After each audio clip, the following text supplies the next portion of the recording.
Christine Lagarde, thank you very much for being here today. Now, we have galloping inflation at the moment, so we have to be very grateful for what the ECB is doing to try and reduce inflation and achieve stability.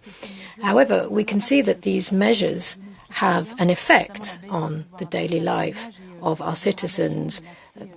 Drop in purchasing power, for example, difficulty in financing things, getting financing. So what do you envisage to do in terms of keeping purchasing power for citizens at the same time while stabilizing inflation? We can see today that European monetary policies are very important, but they have their limitations as well. The budgetary rules are currently being reviewed, and maybe that might be an idea to try and consolidate sustainable debt and also maintaining purchasing power. Could you confirm that the sustainability of debt and durability are compatible objectives in your view? Thank you. Merci, Madame Yann Courtin, pour votre double question.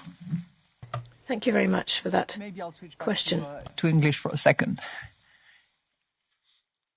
I heard you say... Non, je vais garder le français parce que je voulais vous faire... Actually, no, I will stick to French because I want to refer to something that you mentioned. We're not actually in a galloping inflation period. We actually got out of that. That's the phrase that you used, but I would say we've got out of that phase now. In October, about a year ago, we had 10.7%, which really could be termed as galloping, but now we're 2.9%, so that has come down considerably. We are not, we can't be complacent, of course. It would be too early to do that, but we have got down the figures to something that is much more tenable now and much more closer to the target.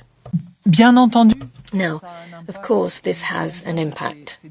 We know that it's very painful for many of our citizens today because the price of products, particularly the price of food, whether we're talking about processed or unprocessed food, that price remains high. The price of energy has got lower now, but the price of food is continuing to rise. The level of increase is not very much, but it's still plus 7%. So this is already very interesting, very relevant for us.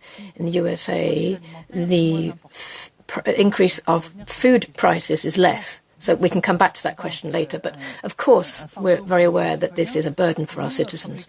But our objective at the ECB is to achieve stability in prices and get to 2% again, a sustainable and durable way. That's what the treaties have told us to do. That's our mandate, and that's what we're trying to do. So if we weren't to carry out if we weren't to be able to get the targets back down to 2%, we would be in a much worse situation. Inflationary rates would be even higher, out of control, in fact, and there would be a risk of all of this unhinging. And so you're right to emphasize that it is difficult to access financing. And that's the proof that our monetary policies to reduce inflation, and that are now bearing fruit, needs to feed into the rest of the economy. We have an increase in credits for